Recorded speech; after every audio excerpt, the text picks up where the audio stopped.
Good morning, everyone. Lovely to have your company. Excuse me.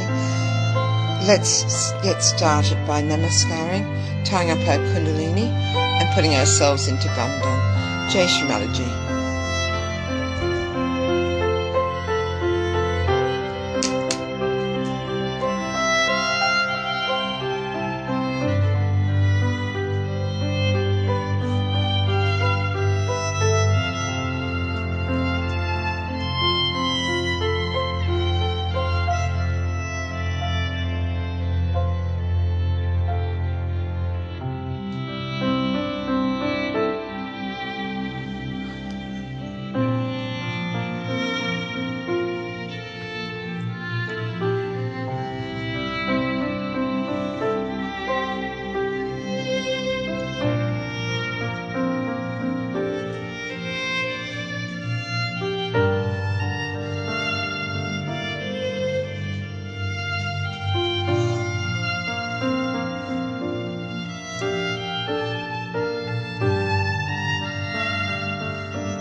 Let's just do 3 great mantras and Shri Ganesha mantra.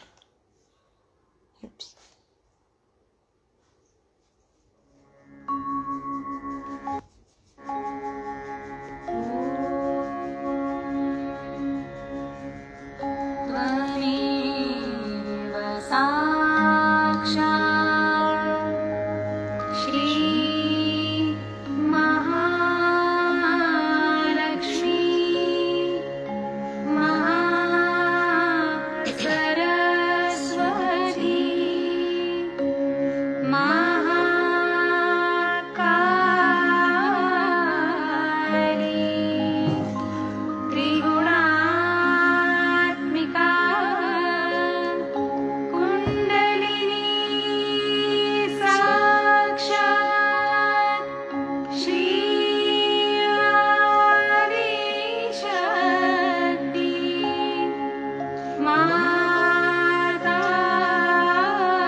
We'll listen to we'll just do the 4 the Shri Ganesha mantra 4 times. And as we do each one, we start off with the petal facing downwards to the left, then to the right, and the petal facing upwards. So we put our attention on each of the petals as we say the Shri Ganesha mantra 4 times. Om Tvameva Sakshat Shri Ganesha Sakshat Shri Adi Shakti Mataji Shri Nimla Devi Namo Namaha. To the left. Om Tvameva Sakshat Shri Ganesha Sakshat Shri Adi Shakti Mataji Shri Nimla Devi Namo Namaha. The petal to the right. Om Tvameva Sakshat Shri Ganesha Sakshat Shri Adi Shakti Mataji Shri Nimla Devi Namo Namaha. And the petal upwards. Om Tvameva Sakshat Shri Ganesha Sakshat Shri Adi Shakti Mataji Shri Nimla Devi Namo Namaha.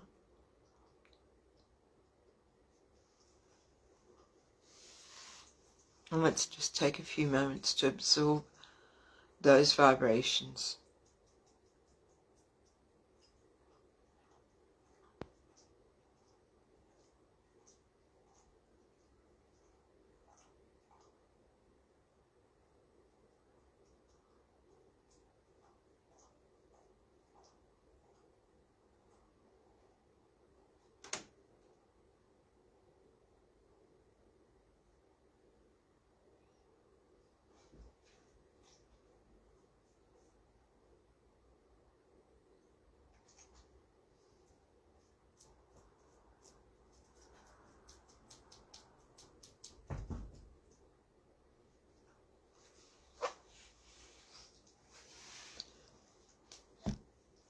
Being Monday, being the day of Lord Shiva, we're going to listen to some of the 108 names of Lord Shiva to help us work on our hearts, to purify our hearts, and to allow those vibrations to open our hearts.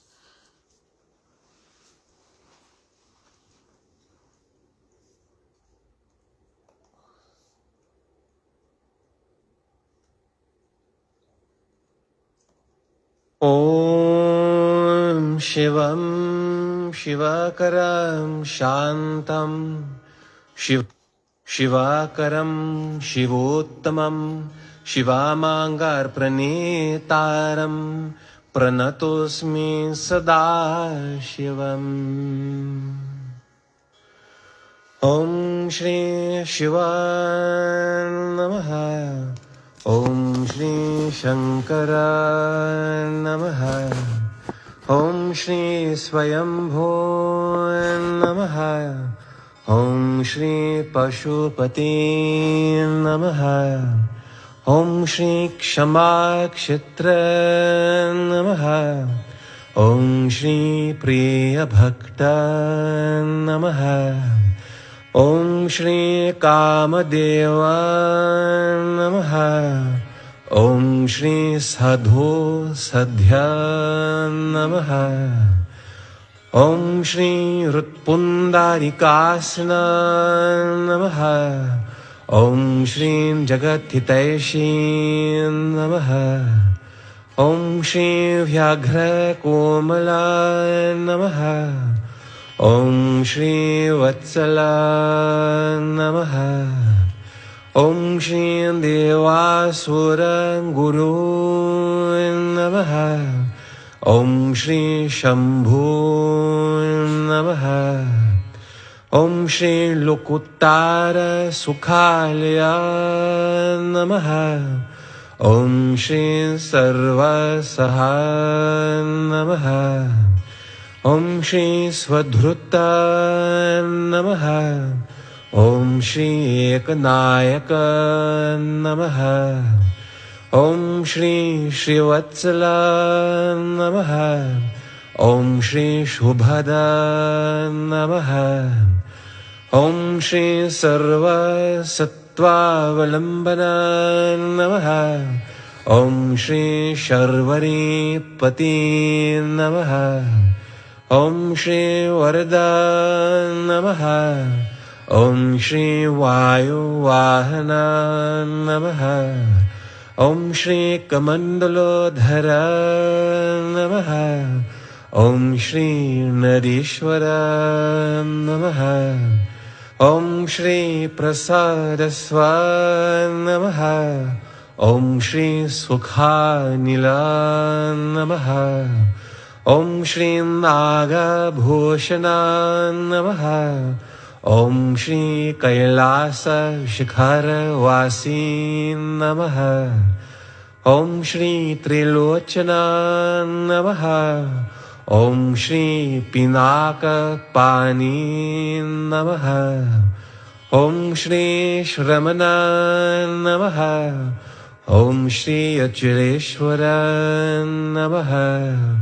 Om Shri Vyaghra Charmambara Namaha. Om Shri Unmatta Vesha Namaha. Om Shri Preta Chari Namaha. Om Shri Hara Namaha. Om Shri Rudra Namaha. Om Shri Bhima Parakrama Namaha. Om Shri Nateshwara Namaha. Om Shri Nataraj Namaha. Om Shri Ishwara Namaha. Om Shri Param Shiva Namaha. Om Shri Paramatma Namaha. Om Just take a few moments once again to let those vibrations settle within us.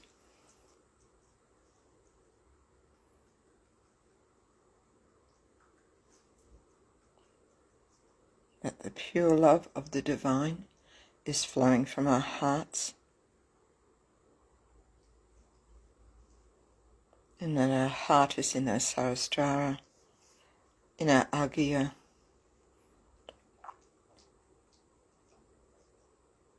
Whatever troubles us is forgiven with pure love.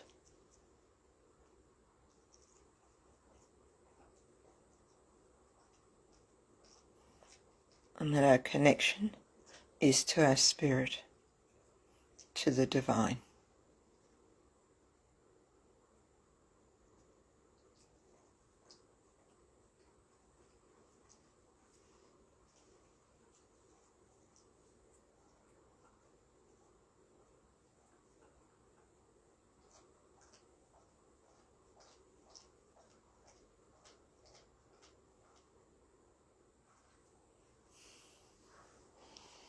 With our hearts and our attention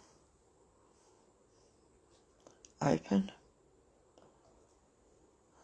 let's listen to this morning's talk. It is titled Why Collectivity is So Important for Our Growth, and I think it's excerpts from a number of talks. And this was Northampton, 1979. What this talk was. So now we are today going to tell you about collectivity. Will you must hear the first part of this is very interesting. Let us do the second part now. Now collectivity is a thing is to be understood in a much deeper way than we all. See?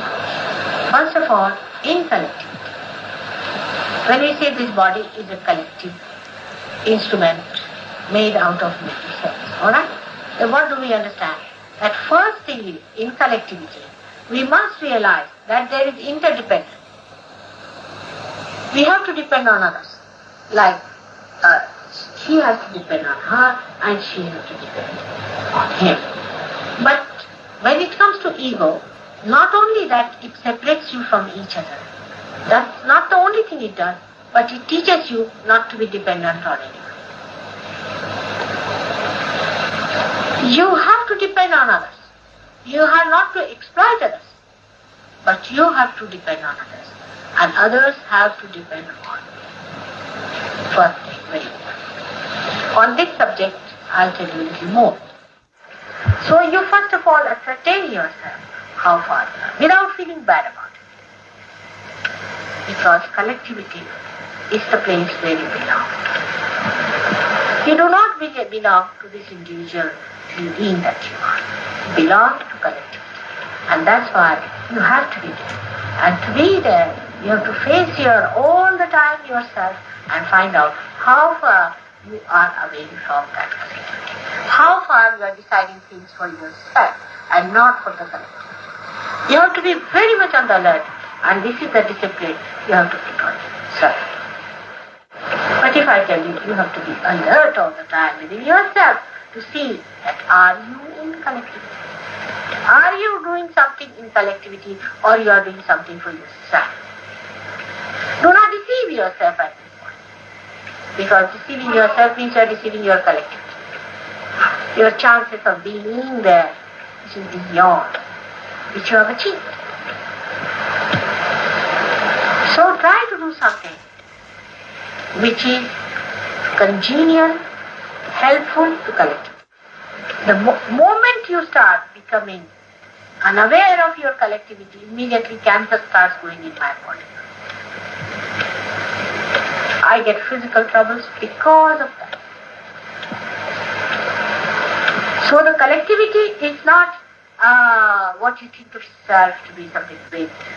It's not that you are above everything and you are this and all that. How much you have done to enhance the collectivity of understanding, of love. Just thinking about yourself, then you are not thinking of collectivity.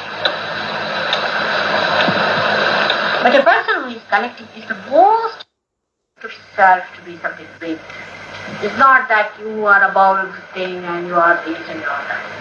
How much you have done to enhance the collectivity of understanding, of love. Just thinking about yourself, then you are not thinking of collectivity.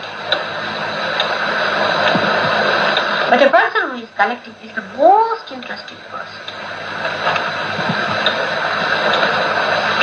The one who is not that way, he may think himself to be something great. It's a little thing. But he's not interested. He's extremely boring and people are not interested. The reason he is not collective, he is not auspicious. So to become collective, you have to watch yourself. That is the biggest discipline. Now I would say for that collective meditation, it's very good.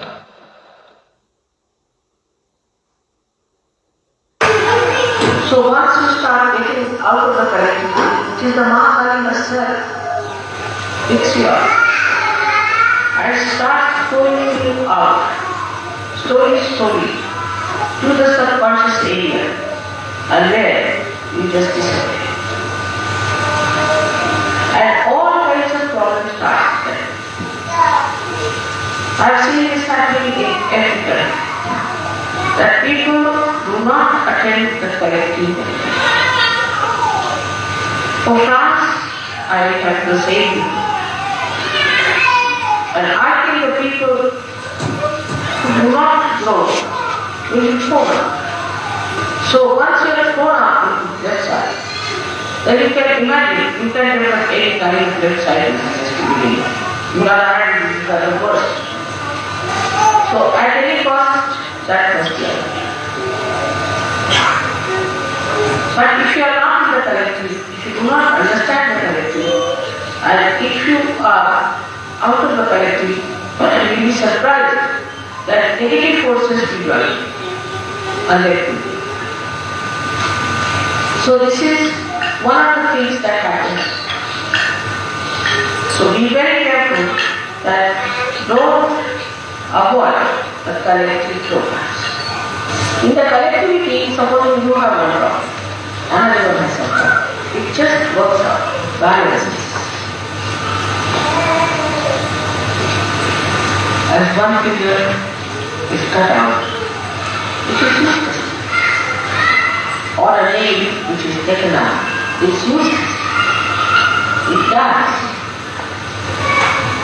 So, that is how we are organizing our spiritual death and ultimate death in the waters. I am thinking of the collectivity of the whole world. That's my routine. And if surgeries cannot be collected, who is going to be collected? Who is going to fulfill my mission?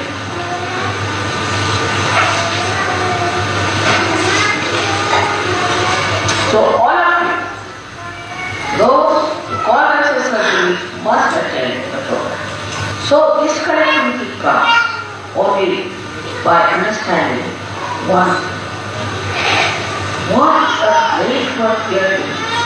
People are not conscious of that. They think it's just by the way. You have to understand that how the collective phenomena works out. If there is a realized soul, then he is surrounded by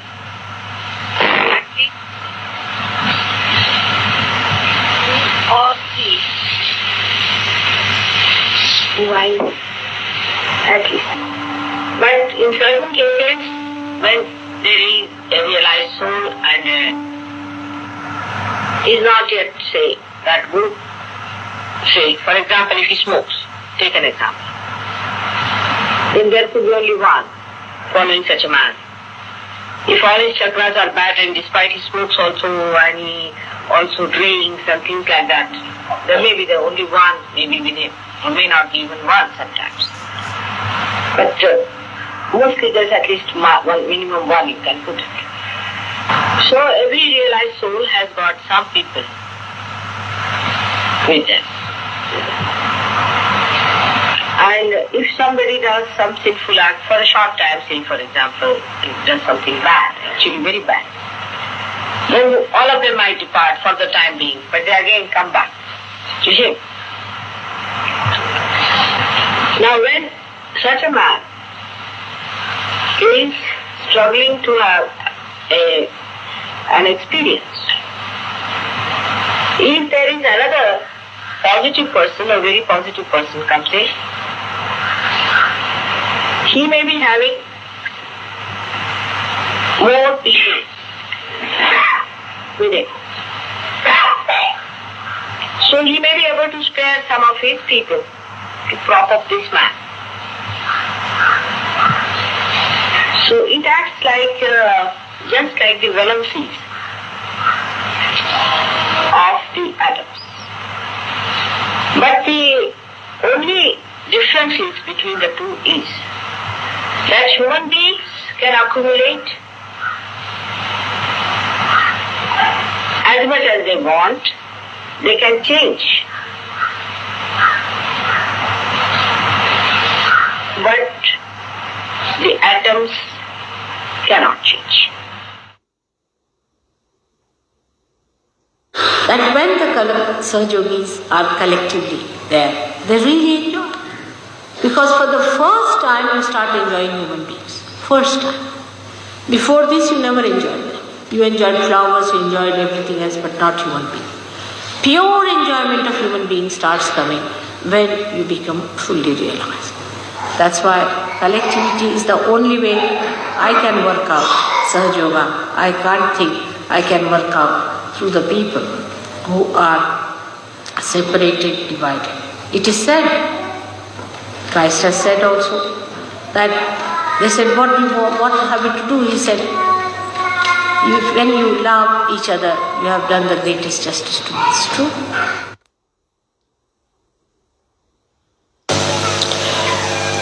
And the cleansing is the simplest thing in Sahaja Yoga is to be collective. If you are not collective, then know that something wrong with you. If you are collective, then as if you are taking your bath in the river Ganges. You don't have to go to Himalayas, you don't have to do individual sadhana much, you don't have to, just be collective. If you are collective, if you are enjoying the collective, then you should know that you are clean. No blemishes there. You are absolutely all right. So now, let us see how do we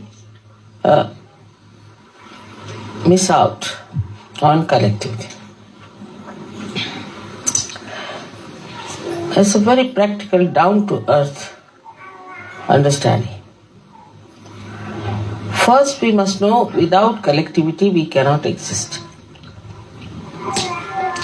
As the body has to be in connection with the brain, in the same way, without collectivity, Sahaja Yoga cannot exist.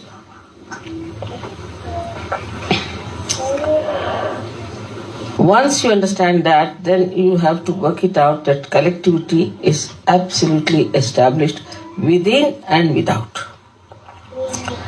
It is more within that you have to establish than without. Whatever you have within is manifested outside. Now, how do we establish it within ourselves?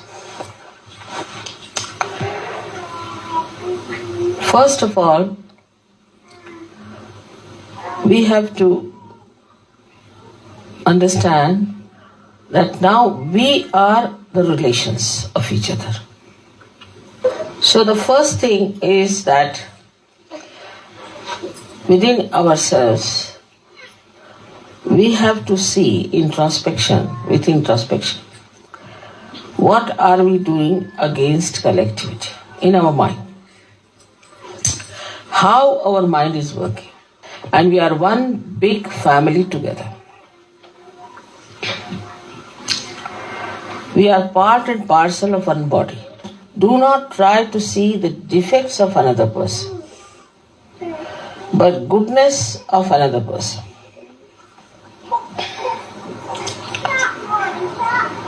That is really going to help you the most. Now, the worst enemy of collectivity is aggressiveness. Some people are basically aggressive. Their style of talking is extremely aggressive. The way they say things is aggressive. So what you have to practice here is humility. Try to be humble. Meditating together is the best way to feel the collectivity. You can meditate at home, of course, you have to cleanse it for your depth. But also you must meditate together. And when you meditate together, then the strength that you have strengthens others, and the strength of the whole collectivity improves so much. We are meditating together is a very big thing. Everyone has to understand that whenever you get time, you find out in the morning times, for example, we'll go to the ashram and meditate. Say Sunday morning, we'll just go and meditate in the ashram.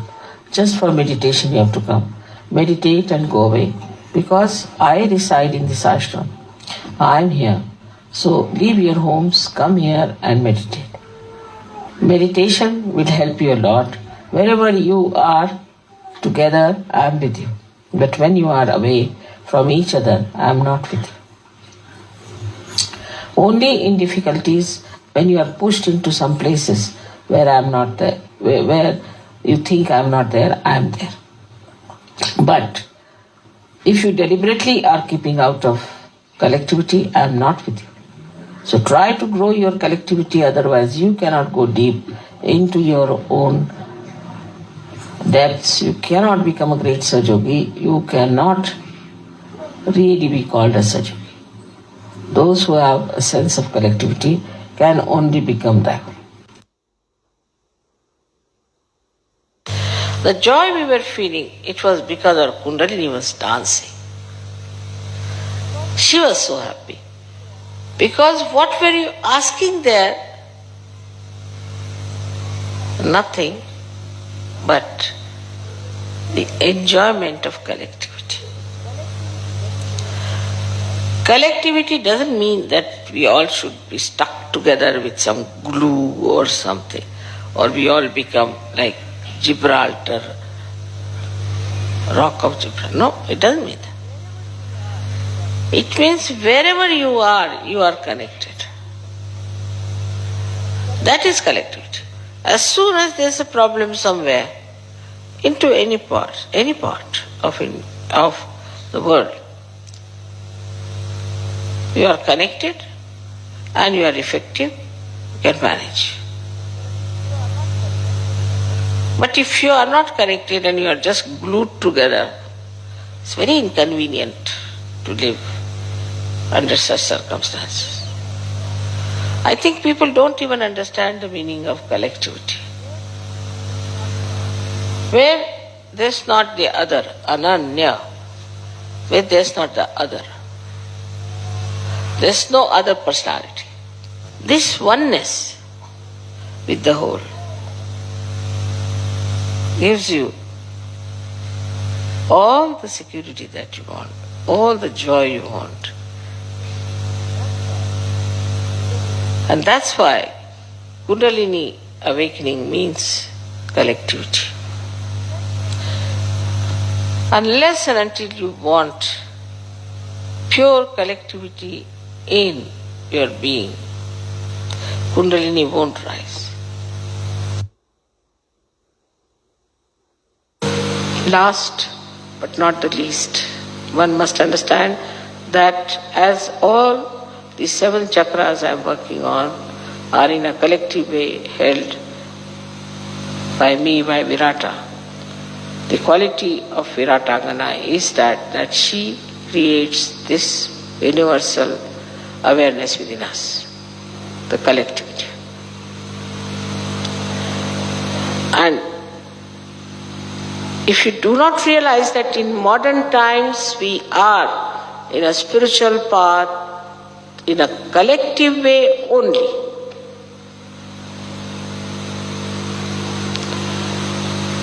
this is what it is. Because we have reached to the state of Sahasrara. And here we have to have a collective working only, there's no other way out. This is what is to be absolutely realized. Anybody who tries to harm the collectivity by bad behavior or by anything will be thrown out, no doubt, but also will fall into wrong hands. So collectivity is the work of Adishakti. Because at the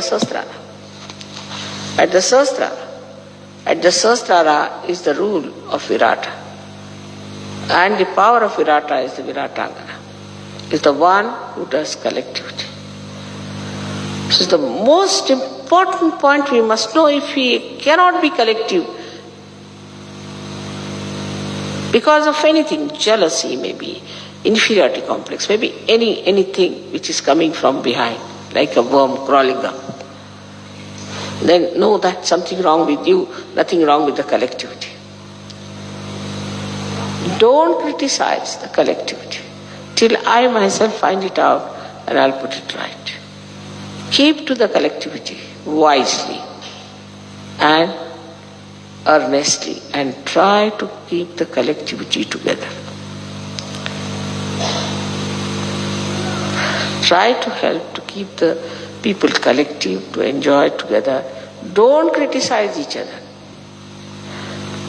Only criticize yourself if you are in the habit of criticism. Better criticize yourself is better, because these are habits also. May God bless you.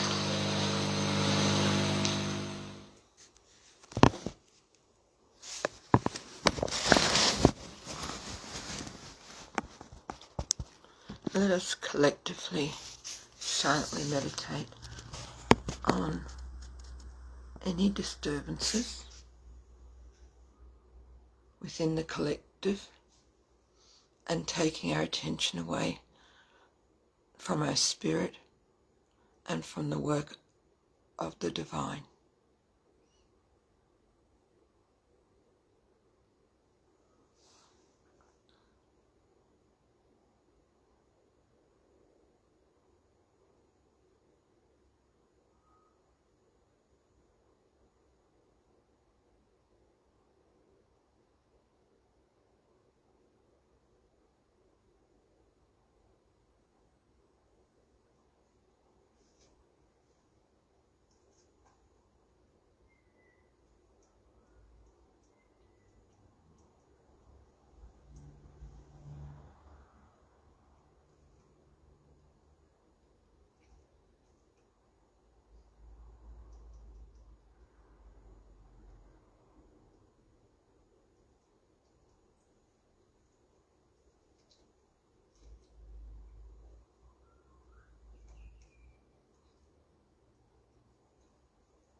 Let's finish with the last of the three great mantras.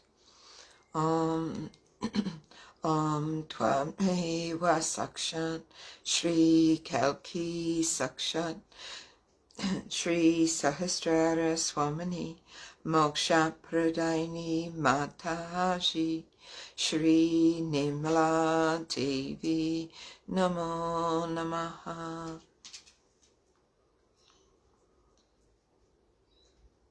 Let's collectively namaskar, tap our Kundalini and put ourselves into Bandhan.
Jai Shri Mataji, everyone.